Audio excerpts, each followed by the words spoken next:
میں آپ حضرات سے یہ گزارش کرنا چاہتا ہوں کہ الحمدللہ مجھے دنیا کے مختلف حصوں میں جانے کا موقع ملا ہے۔ دنیا کے 6 بر اعظم میں سے کوئی بر اعظم ایسا نہیں ہے جہاں میں حاضر نہ ہوا ہوں، اور خاص طور سے ان ممالک میں جہاں مسلمان اقلیت میں ہیں، وہاں کے حالات کو دیکھنے کا بھی اتفاق ہوا ہے، وہاں کے مسلمان بھائیوں اور بہنوں سے خطاب کا بھی موقع ملا ہے، ان کے مسائل سے بھی فی الجملہ الحمدللہ واقفیت حاصل ہوئی ہے۔ لیکن اس تمام تجربے اور مشاہدے کے نتیجے میں جو بات میں سمجھتا ہوں وہ یہ ہے کہ جن ممالک میں مسلمان اقلیت میں ہیں، وہاں ان کا سب سے بڑا مسئلہ، جسے موت و حیات کا مسئلہ کہنا چاہیے، وہ اپنے نئی نسل اور بچوں کی تعلیم و تربیت کا مسئلہ ہے۔ اس سے بڑا کوئی اور مسئلہ نہیں۔ اور یہ مسئلہ الحمدللہ مختلف جگہوں پر مدارس کے قیام کے ذریعے، مکاتب کے قیام کے ذریعے اور اسلامی اسکولوں کے قیام کے ذریعے ان کو حل کرنے کی کوشش کی جا رہی ہے، لیکن اب بھی جو ضرورت ہے اس ضرورت کے حساب سے اگر دیکھا جائے تو شاید ابھی 1% بھی کام نہیں ہوا۔ اور یہ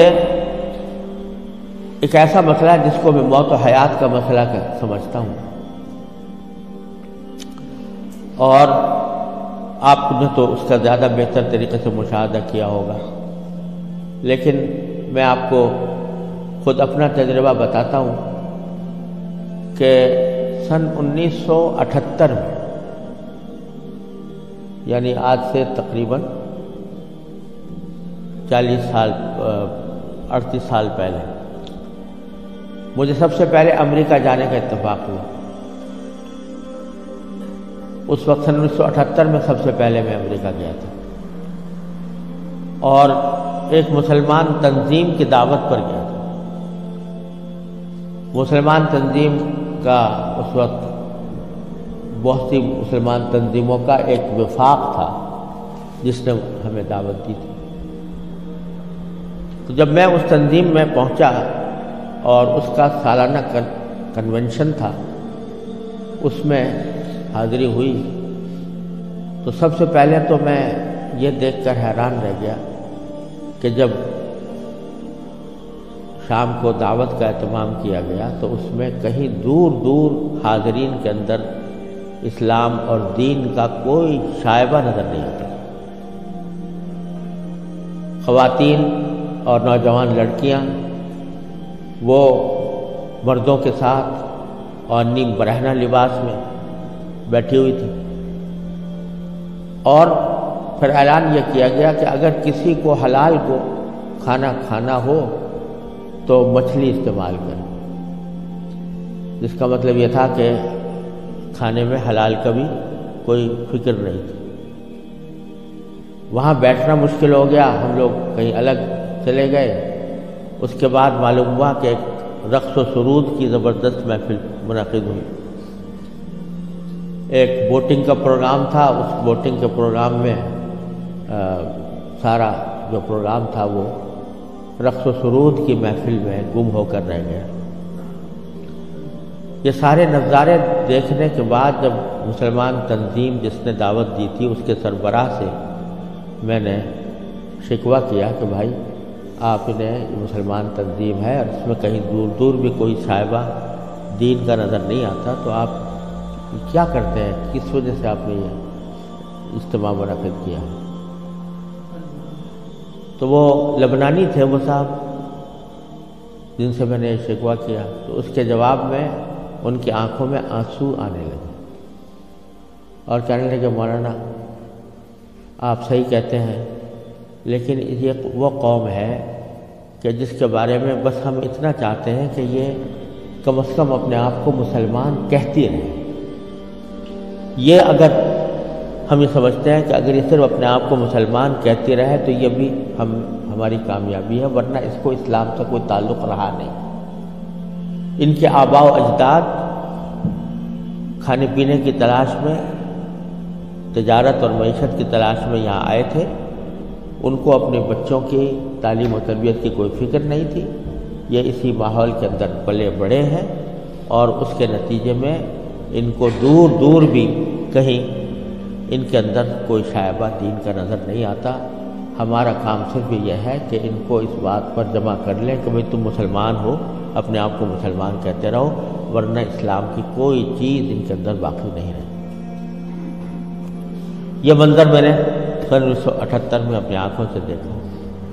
اور یہ عبرت ہوئی کہ اگر مسلمانوں نے اپنے بچوں کو، اپنی نسلوں کو صحیح تعلیم و تربیت دینے کی طرف توجہ نہ دی تو اللہ بچائے یہ اس بات کی کا اندیشہ ہے کہ اللہ بچائے جو آنے والی نسلیں ہیں وہ اللہ بچائے مرتد نہ ہو جائے۔ اور اگر خدا نہ کرے ہماری اس بے توجہی اور غفلت کی وجہ سے ایسا ہوا کہ ہماری نئی نسلیں گمراہ ہوئیں، غلط راستے پر گئیں، تو اس کا وبال ہمارے اوپر، کیونکہ قرآن کریم کا ارشاد یہ ہے کہ ایھا الذین آمنوا قوا انفسکم واہلیکم نارا۔ جہنم سے بچانا صرف انسان کے لیے اپنا فرض نہیں ہے کہ وہ خود اپنے آپ کو بچائے، بلکہ اپنے گھر والوں کو بچانا بھی اس کی اپنی ذمہ داری۔ اور یہ بڑے شرم کی بات ہوگی کہ ہمارے آباء و اجداد نے ہمیں اللہ تعالیٰ کے فضل و کرم سے ایمان اور اسلام کی دولت ورثے میں عطا فرمائی، اور ہم اپنی اولاد کو اللہ بچائے غلط راستے کے اوپر ڈالنے کے ذمہ دار بنے۔ اس سے زیادہ شرم کی، اس سے زیادہ نقصان کی کوئی اور بات نہیں ہو سکتی۔ لہذا یہ مسئلہ جس اہمیت کے ساتھ توجہ کا محتاج ہے، اللہ تعالیٰ کا بڑا فضل و کرم ہے، اب حالات میں تبدیلی آ رہی ہے، خاص طور سے انگلینڈ میں اور امریکہ میں بھی اب بہت مسلمانوں کو اس طرف توجہ ہوئی ہے، ادارے قائم ہو رہے ہیں، لیکن جس پیمانے پر ضرورت ہے اس پیمانے کی ابھی تک کمی ہے، اور اس کا واحد علاج یہی ہے کہ جس کے دل میں بھی یہ درد ہے وہ دامے، درمے، قدمے، سخنے، جس طرح بھی ہو سکے وہ ایسے ادارے قائم کرنے کی کوشش کرے، اور اداروں کے ساتھ تعاون کرے، اس میں اپنے بچوں کو بھیجنے کا اہتمام کرے۔ لوگ چندے کرتے ہیں، ٹھیک ہے، چندہ بھی مالی وسائل کو جمع کرنے کے لیے وہ بھی ایک اہم چیز ہے، لیکن زیادہ اہم چندہ یہ ہے کہ اپنی اولاد کو ایسے اداروں کے اندر بھیجنے کی کوشش کریں جہاں پر چاہے ان کو دنیا کے علوم کی بھی تعلیم دی جا رہی ہو، لیکن اسلامی ماحول میں دی جا رہی ہو، اسلامی تربیت کے ساتھ دی جا رہی ہو۔